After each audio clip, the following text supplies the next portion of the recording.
Hello, I'm FTX Toycat and welcome back to episode of my Minecraft Xbox Update Adventures Let's Play. And in today's episode, I wanted to talk about something in my Let's Play world that you might not have actually spotted, but that is really crucial, especially with the Never update coming out. But it's important for any future Minecraft updates because Minecraft has proven they're willing to update biomes again. In fact, that's kind of their big priority. We've seen obviously the updated Aquatic with 1.13. We're seeing the Never update with 1.15. Who knows what we're going to see in the future? Hint, hint, cave update. But all these sorts of things require you to have unloaded chunks in your world so that you can actually experience these brand new things. And obviously everyone hears that in the abstract and goes, yeah, that's important, but let me talk about something important about how you can optimize that and take advantage of it, as well as of course what's going on in my life, because this is the Update Adventures Let's Play. It's about what's been going on in the survival world, as well as indeed every other part of my world. And yeah, just a curious thing in case you're wondering why I just made a huge mistake right there. I'm playing with about a frame or two of delay, so there's going to be some weirdities in how I move around the world, but hopefully you don't notice it too bad, and hopefully we can instead focus on the way more important thing, which is what you should be doing with your Minecraft world. Because these ice islands, which are here at minus 450 and 3200, 3300 roughly on the z-axis, you're going to notice that pretty much every single build in my Minecraft world is in about a 500 block strip, maybe a 1000 block strip on the x-axis, but instead goes all the way on the z-axis. This is proven even more when you go back to my, if you look in the Nether, I have a literal corridor proving this exact point that goes all the way across the z-axis from about 0 or minus 100 that way, all the way to several thousand blocks this way. This is something that's very, very important to me, and I wanted to talk about why that is, because, I mean, the basic reason is very obvious. It means you can explore your world, you can find new things, find exciting biomes like we have already. We found so many weird things in this world that I've shown off, but it also means that at the same time, when something brand new comes out, let's say maybe there's a Never update on the horizon, you know, like fun hypothetical, right? Let's say there's a Never update you're excited to play, you'll be able to play with that, of course, as soon as that, is possible. You'll be able to take advantage of all of the brand new biomes and all of the fun things you want to find within them. You know, there's like Crimson. We found lots of fun things already. The new trade system. You can take advantage of the new Nether almost instantly because all I have to do to find new Nether, I'm not going to go right now because obviously we'd have to explore it, but I've never explored more than a few hundred blocks that way. If we just make if we just remove a block right here, in fact, I'll do it now so we know where we're going in the future. All we have to do is start a little pathway going this way, about 300 blocks or so, as far as our render distance currently is going, and as far as the game is loading in chunks, I should say, but we don't have to go very far at all to find brand new biomes. And because we're exploring in such a wide, again, x-axis or z-axis corridor, it means that we can do this for any part of that and find new Nether in any direction we like. A problem a lot of Minecraft players have, this is something I hear so often, is like, oh, so I've made this problem where I've explored about 13,000 blocks from spawn in every direction, or in every direction they think, because I don't think most people have actually explored a giant 13,000 block area, but that would mean that you'd have to travel at least 14,000 blocks to find your nearest brand new biome in the overworld, or say it's 13,000 blocks of Nether, which is a comment I actually saw in one of my videos, where it's like, one, you shouldn't be exploring that much Nether anyway, like, what are you doing over there? And two, this is why you should organize what you explore, and there's a few easy ways you can organize. You can map everywhere out you go. That can get tricky and arguably annoying. I mean, I personally don't like it, but if you prefer it, then, and you don't like my kind of straight line approach, that's a thing, but otherwise, I totally recommend you should do that. So anyway, in today's video, I want to kind of improve my pathway. This is a pathway that goes all the way along the z-axis, and at the same time, I wanted to talk about something else that's pretty important to me, at least, because yeah, the Never update came out this week, and if you're curious, I'm in America for about 2 weeks roughly, the United States of America, to be precise, for the like 5 pedants in the comments who are like, well, actually, in Spanish, that language we're definitely speaking right now. You know, I thought I was speaking English, but according to these pedants who always comment, who always are like, America is actually 2 continents. No, it's not. You're an idiot. You didn't learn the continent model at school, or you're Spanish speaking, and apologies for enforcing my imperialist English beliefs that the North and South America are separate continents, which is widely accepted by everywhere except outside the Spanish-speaking world. Also, I guess let's say Latin America. But it's one, I have to mention that right now. In fact, I have to mention that every time. Like on the internet, there's a lot of things that divide people, right? There's a lot of things that can make people, like spelling mistakes. Of course, you should correct them, and like people being wrong. I don't agree that you should, like, all the time point out that they're wrong, because there's a good chance they know, unless it's something that's clearly, not that way. But one of the things that annoys me beyond all belief is people who are always like, haha, America is actually a continent, and as if I'm gonna, as if anyone's gonna react to that and be like, wow, I learned something new today, because they're wrong about it. Like, again, it's one thing, it's a pretty bad thing too, but it's one thing to correct someone when you're right and they're not. It's annoying, you're being a bit, smart about things, but sure, do you, if that's that's really the thing you value most in the world is correcting other people, go ahead and do that. But when people have this like extreme need to correct you when they're wrong, and like it's a whole thing. Actually, you know, we got a whole thing related to that. Like when people like have power over you and can, you know, like teachers and stuff. This is something. There's like a category of human being that we can talk about at some point in the future, like how this is relevant to my life and my tweets and stuff. But like basically, when someone has like a position of authority over you, you know, it's kind of like one of the imperatives for them to use it correctly and not to correct you on nonsense stuff. And that's one of the things I find crazy about the internet. Is like, you know what? You can say anything you want on the internet, and you choose to propagate false information because you feel smart. How's that work for you? Sorry, okay. Rant about the Americas. It's going to come up every time I say America as opposed to the United States of America, because people know what I'm saying, and people, you know, think that it's incorrect, even though they're wrong, and they get to use their thinking that it's incorrect to override my actually being correct here, or my actual you know, like colloquially speaking, you know, I can call it USA, you know, USA, USA. I could call it that, and as long as you all know what I'm saying, you don't have to correct me and be like, actually, Toy Cat, it's a acronym. Is it an acronym, or is it well, yeah, I think it's an acronym. It's an acronym, Toy Cat. You say USA because it stands for the United States of America. At least that would be correct, technically speaking, in any sense beyond, oh yeah, in another language that we're not speaking right now, it's a thing. Okay, I'm very mad, you get the point. But what are we doing in Minecraft here today? What we're doing is we're placing a little stone bricks to work on my pathway. I'm going to be placing them really weirdly, so that's something you'll notice. And we're going to be talking about my time in America so far, because I wasn't expecting it to be such a busy video-wise time, if you don't know what I'm talking about right now. Basically, I, you know, went to, you know, the day I flew to America actually was Tuesday of last week, and then the Never Update snapshot was, you know, came out Wednesday, pretty like early afternoon, I want to say, in the Europe time, but that means it was like 8 a.m. or some ridiculous early time, where it's like, oh, I've got to wake up, get home, set up my everything, and like go through the snapshot. And yeah, that's why I decided to focus my first video, just like, hey, this is the coolest individual feature. Everything else in here, I'm sure someone's going to do a good job with, etc. Yeah, that's one of the weird things about YouTube now, actually, is like, I'm trying to accept that there's a lot of people who make the sorts of videos I do now, like in terms of like covering new update stuff. It's awesome, it's cool. There's a big variety, but knowing that like, okay, so let's focus on the things I care about most.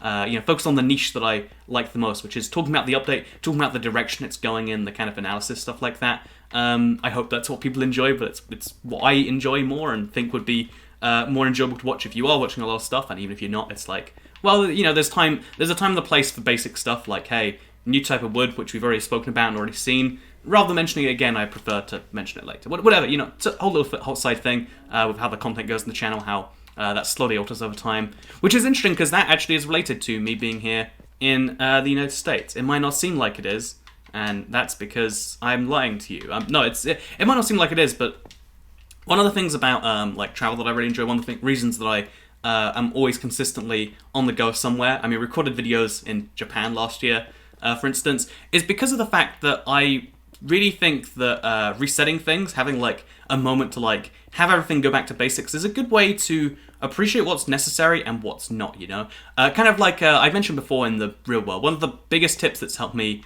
through the saddest moments, when something bad happens and something important gets lost, it's like, well, the destruction, the one benefit of like a very sad thing, is you get an opportunity to kind of rebuild things from scratch, right? You get an opportunity to build things again, from a position where when you have nothing, you appreciate what you do have so much more. Reconstructing is so much easier when you have nothing there before. Kind of like, I know how so many things get so many of the best things have been made because something before it got destroyed. This is why demolitions are a key thing. People don't like destruction. It's really heartbreaking and heart-wrenching, and especially if you're talking about a lot of people's destruction collectively, it's not good. But one of the kind of benefits that comes from it is the rebuilding is often better than it was before. Again, the example was like, oh, did you know London, when we rebuilt the city after it was almost entirely destroyed during World War II, one of the things that we did is we're like, oh yeah, rather than building it along the old lines, let's take some advantages. Same with the Great Fire of London, same with a lot of major things. If a city gets destroyed,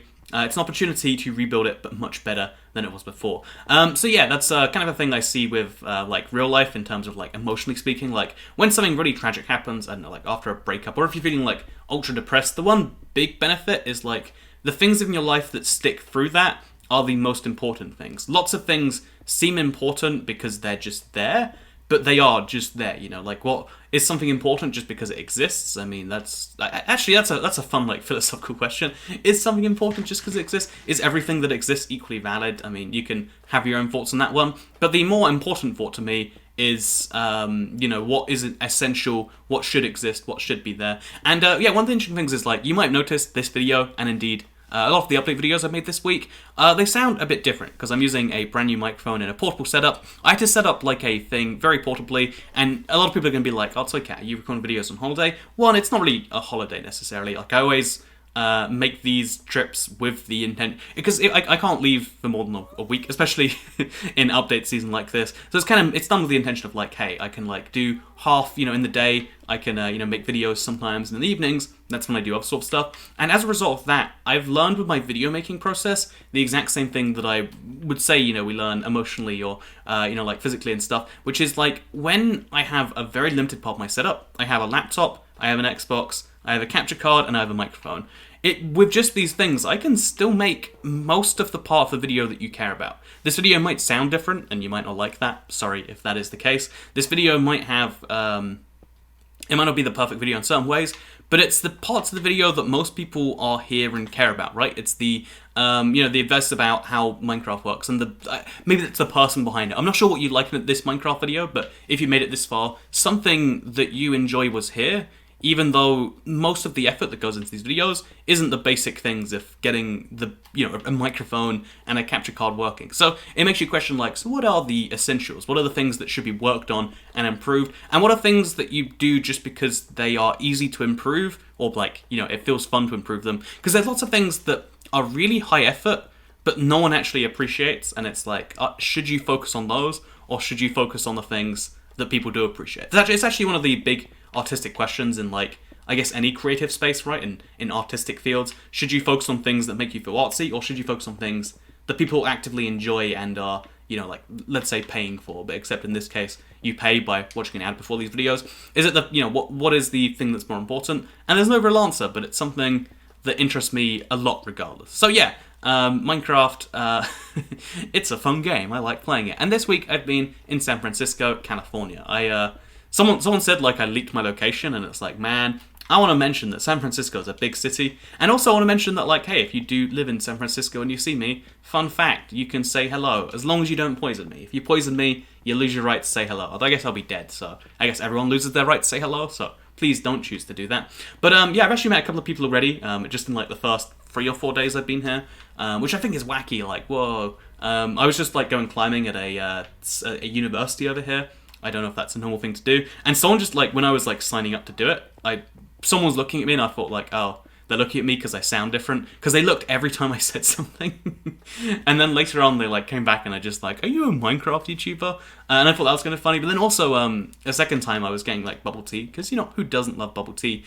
And someone was just like, are you Toy Cat? And I don't know why I find that so wacky that, like, oh, it turns out these are my people, or something along those lines. Because we've spotted a couple of people just in random situations where I go in San Francisco. So yeah, if you live here and you spot me, as long as you waste less than 30 seconds of my time, you're welcome to say anything. That's a good rule for life. As long as you waste less than 30 seconds of my time, you can do anything you want. That's also my advice for my children, I guess. Like, not that I have children, not yet at least, but as long as you don't drag out my contribution to this, you should do whatever you want. As long as it doesn't make my life too much tricky by comparison, do what you need to do. But yeah, one of the things about, so even though I kind of mentioned this wasn't really like a holiday or a vacation or whatever you want to call it by that sense, because a lot of people always say, like, okay, how do you go on vacation so often? And the answer is, like, I don't really necessarily so often. I'd say I do a lot of travel, but like usually very short. And when I do anything that's longer than like 5 days, we bring the video set up and we do it with us. It's one of the cool benefits and also downsides, depending on how you want to look at things, off YouTube. And it's something I really like, because taking a break from anything in your... It's one of the virtues that is so hard to drill. It's such a hard one to relate to people, because everyone knows it intrinsically, but it doesn't sound correct. And especially when you're in the midst of something, when you need this advice the most, it's not going to be there for you. But long story short, I think that the time, like taking a break from things will genuinely make you more productive than not. I think spending every single waking moment trying to get something done will result in you getting that thing done more poorly than if you spend 6 days a week every waking moment. And what might be even better than that, 6 days a week for every waking moment, is if you spend 6 days a week with, 10 hours a day separated into like 5 2-hour chunks or 2 5-hour chunks or whatever you need to do. I feel like having breaks between things genuinely can make you so much better at a thing. And even though that sounds counterintuitive, even though you might be like, well, how does that really work, Toy Cat? I'm working in this, that. But I think especially in anything with creativity involved. And I think in the modern world, there's very little anyone will ever ask you to do that doesn't involve some input from you. Like, again, there are a few niche situations. So if you work in a sweatshop and you just have to put toothpaste caps on toothpaste or something like that. But most situations you need some creativity, and that is something that will build better from you taking a break from things. So taking a break is something I really think is important. Not because it's like, oh yeah, well, I think a lot of people say it's like a self-care thing, but like, when you're in the midst of a big project, self-care isn't what you care about. It's something you should care about. It's something the internet wants to make a big deal about, even though I'd say self-care is kind of, well, I think it's kind of a dumb term. It's like, well, I mean, everyone should be taking care of themselves, but it's not reaching the people it needs to reach. It reaches people who already take good care of themselves and gives them an excuse to do so, rather than people who aren't. And for those people, the advice is like, you actually can be more efficient by not doing something, by not doing the thing that you need to be doing all the time than by doing it all the time. It's a weird piece of advice, but it's something I learn a lot from my traveling days, and maybe it's something you appreciate. Also, hopefully you can see right now my kind of verticality or one-dimensionality of how I do this Minecraft world. Obviously we go vertical as well, but even then not very much, because I want to explore the world. I want to explore Minecraft, and I want to explore new, nether biomes when they come out, when that happens, and the easy way to do that is to make sure you explore your world in a single dimension. I just realized that I should clarify it. By single dimension, I mean single dimension in physical space, not in terms of Minecraft space. Although then I realized how clever it is that Minecraft has 3 dimensions, because it's a 3-dimensional block game. So, you know what? Fun fact. Maybe that's entirely unintentional. Maybe they literally did just get to 3 dimensions and figure that was kind of a good place to stop. But personally, I can't help but see things as like, oh, that's totally what they were doing. And I love it, like, a lot. More than I should love it. And that's, loving things more than you should. Common problem, but also a very fun one to have. So with that said, one of the things I want to do is I want to take access to the potato room and kind of remove it from the place it was just before. You saw me remove the staircase right there, and instead bring better access to it via this. What is this doing here? Did I really never finish where this was going to line up to? Apparently I did not. Yeah, I guess it... this is a very weird setup for my house I have, but every problem is a unique solution. But I want to make access to this go behind the room right here. So what we're going to do is we're going to, I guess, remove this first of all. Just like place a block here, and here, and then hope the non spots that. We're going to remove these potatoes and put something else here later, but for now, we'll just keep it as a potato room. We could put like a kitchen here or like something along those lines later on. And for now, we're going to mine through here, and we're going to see how well that goes. The answer is not very yet. But then if we go... Actually, all we need to do is remove a single one of these chests, which is not even going to result in that much damage, right? Besides that. And now we put all of this back over here, because this can be like a separate chest. And now we've got a way over to the secret room. Except it's not very secret. It's accessible from over there. But yeah, I want to have something here that I can do with the furnace kitchen cooking. Because one of the things I've realized over this past week is like... Again, taking a break from things is a really good way to come back for them. That's why in this Minecraft world, a lot of people say this is like a symptom of ADD. Maybe they're right on that one, honestly. But like one of the things I'm doing with this Minecraft world in particular is I am, I'm trying my best to always work on different projects. If I don't want to work on a project, I just don't, because it's Minecraft. It's a game. I can, you can do whatever you want. No one can tell you what you can and cannot do. And as a result of that, whenever I feel like I'm not really feeling this project here or that project there. It's just like, so I won't do this project here or that project there. Fun fact, that's one of the abilities that I actually have. I realized we probably need more carpet to do this. Well, let's grab some shears. Let's get this going. But yeah, one of the things that I guess is true. Not just in terms of like I say in the abstract, but also in this world, is that taking breaks from everything is extra important. And that's why one of the things I wanted to do this week, because I'm making videos from here. You're seeing the Never Update videos. If there's a snapshot in the next couple of days, which there's a real chance there might be, or a Bedrock beta, or whatever happens to come out. But when this happens, I really have to imagine it's going to be a Bedrock beta, by the way. But when this does happen, it's something I want to be here, ready to make videos on. Because, you know, one of the downsides of YouTube is, like, there are some videos which are always going to be timely. I guess you could call them, like, evergreen videos. And there are some videos where it's like, well, I mean, this is most important right now. If I, you know, strike while the iron's hot, something like that. Which actually, you know, that's a piece of advice that, like, it's really hard to internalize, but that I really personally quite like. Like, in the same way that, like, most of what you ever do is never going to be appreciated by anyone, which sounds like a depressing piece of advice, but is really kind of liberating when you think about it. That, like, most things... Also, is this going to let sheep out? Theoretically, but I highly doubt it. But, yeah, it sounds like it's a depressing piece of advice, but to me, at least, it's quite liberating. That, like, hey, most of what you think people care about, they don't. There's a very specific niche subset of things that you do that actually have any impact on anyone ever.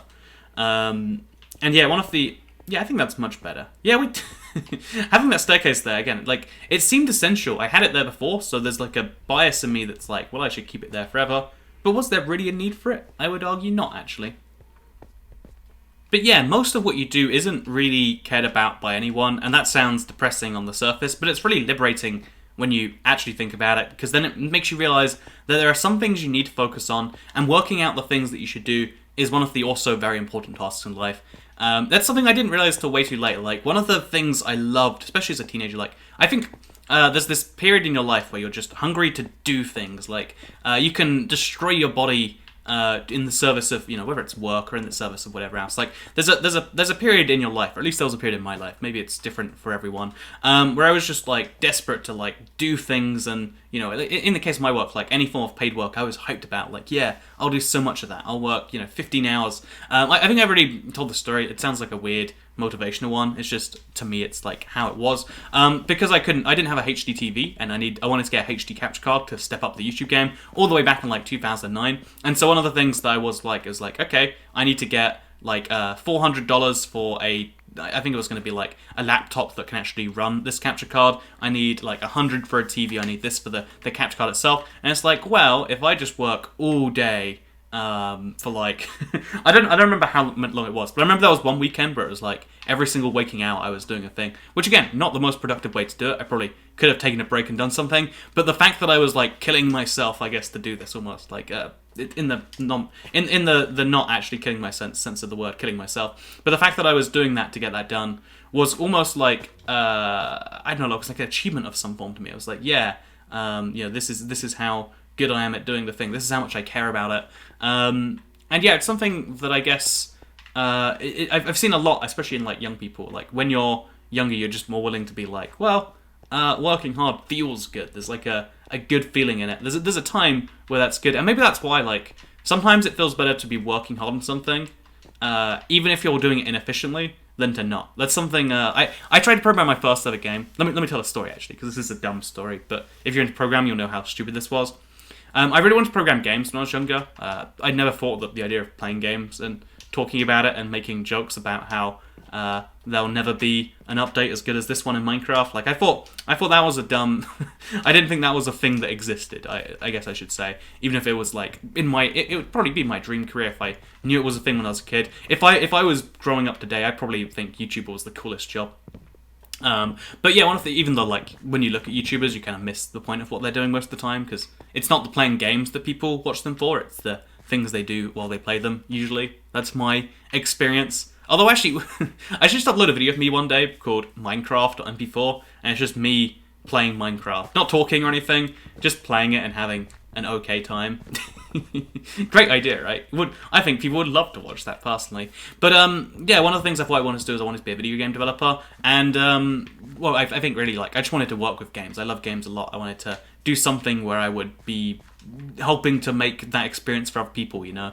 In this period of time, in this, like, kind of phase, I guess we could call it, almost, in this period of time, I figured, like, okay, let's learn how to games program. And one of the first tool I learned was, like, you can make image maps in HTML. So, like, when you click on a certain part of an image, it takes you somewhere. When you click on a certain other part, it takes you somewhere else. And my first thought was like, wait, I could make an entire game this way, because games are just like image maps, right? You click on, especially like games like RuneScape, you click on one part of the screen, it takes you somewhere. You click on another part, it takes you somewhere else. So my high quality, genius, 1000 IQ idea was make an entire game this way, and I spent some ungodly amount of time trying to actually make a whole game just with individual click images, go here, etc.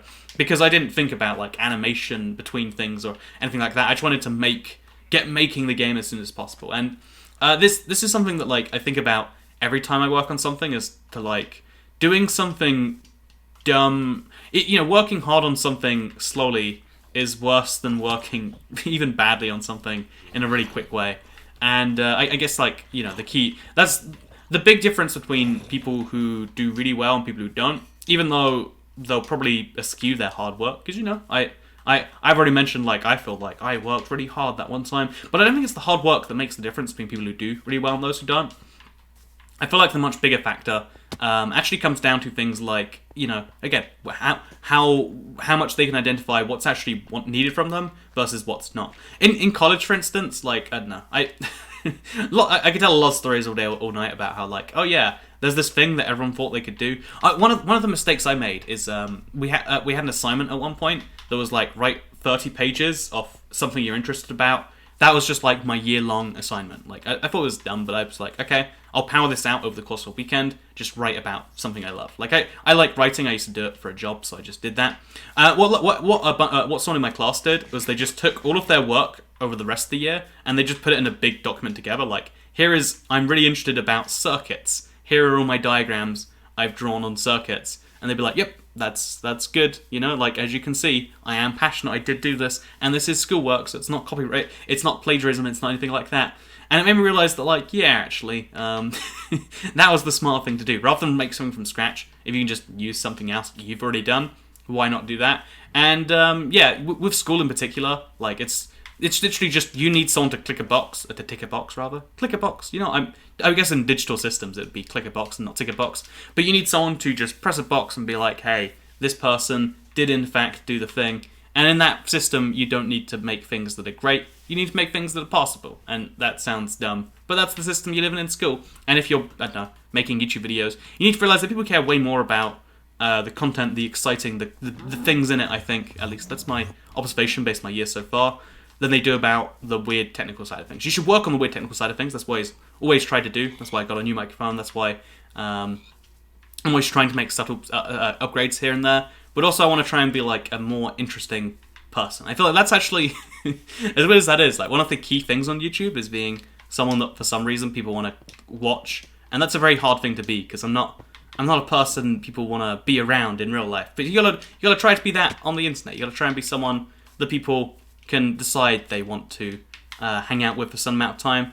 And that is, it's weird because the determinant of my career is how people decide, whether or not they want to hang out and listen to me talk for 25 minutes or whatever it is. So thank you to all of you that make that a thing. If you're curious about the San Francisco kind of overall, let's mine through here. Let's see where we end up. Oh, that's why we didn't go any further. But yeah, actually we could just leave it here and then, no, we got to go like further. Actually, we could remove this entire wall. Oh, and then we end up over here. Okay, this is messy and confusing, but we'll leave it in. We'll leave it in. This sounds great. Also, did it just get really dark, or am I imagining that? Oh no, I am imagining that. But yeah, basically, one of the things that I somehow trade on is people deciding that they want to watch some of this crazy, this just British teenage. I almost call myself a teenager. I was a teenager when I started YouTube. It's weird that I'm not now. I'm like a real adult, do stuff. And one of the things I feel like is sad that I've kind of learned over this past week in particular is that even also, so I guess we'll just go all the way back here to where there we go, over here, and this is where things end. But yeah, I guess I kind of learned that like people are willing to, and the reasons why are something I don't get, but I probably should try to get. And that's what I've been vaguely working on. So to anyone who has been watching the videos recently and or ever, thank you very much. It's something I'm struggling with and always like trying to manage correctly and do my best with. And especially over this past week, there's been a lot of new people joining the channel. Thank you for, joining the crew, I guess. Because there's always this kind of thing where when you do something, it's any degree of well, people expect you're doing it amazingly. And there's obviously some part of that. Like, I guess I probably know how the YouTube algorithm works better than the average person. But also a lot of it is just like some degree of persistence combined with luck, combined with people's kindness and willingness to, you know, whether hit the like button or hit subscribe with the bell or whatever. Because there have been times where the channel was like on the brink of destruction, and it's been saved by the people who are like, yeah, actually, I do want to watch you anyway, even though YouTube's not recommending me. And it's something I appreciate a lot. Anyway, this was kind of rambly at the end here. So to keep things simple, to keep things fast, I'll just say in California, I've been enjoying it a lot so far. I've been in America, which is where statistically half of you live.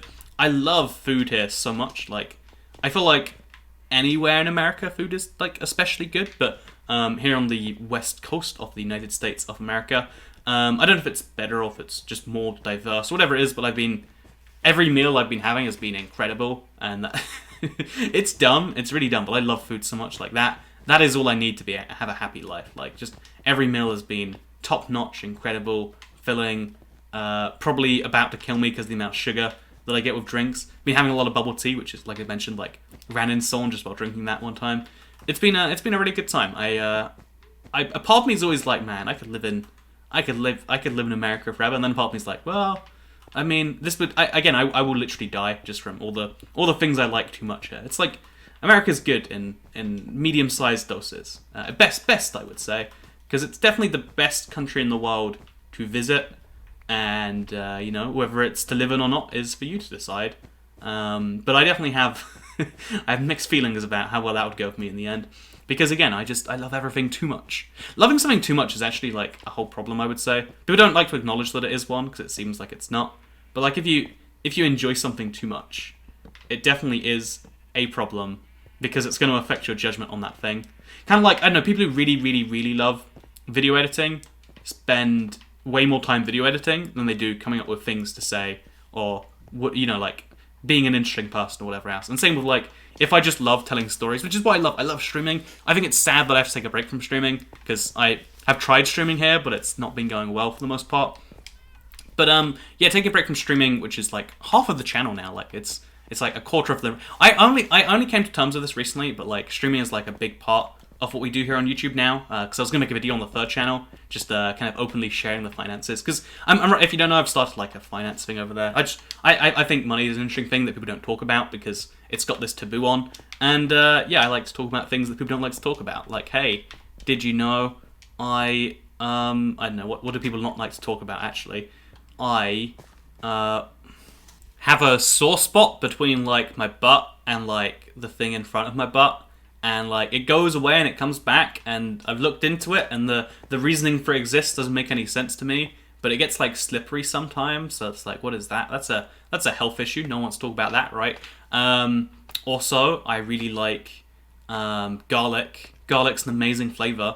We should just accept that garlic tastes, you know, like garlic smells bad, but only because we accept it all smelling bad. If we thought that garlic was mint and mint was garlic, we'd think people were gross for brushing their teeth, and we'd think they're amazing for eating garlic bread. So, just saying, clearly we need to all get on that level.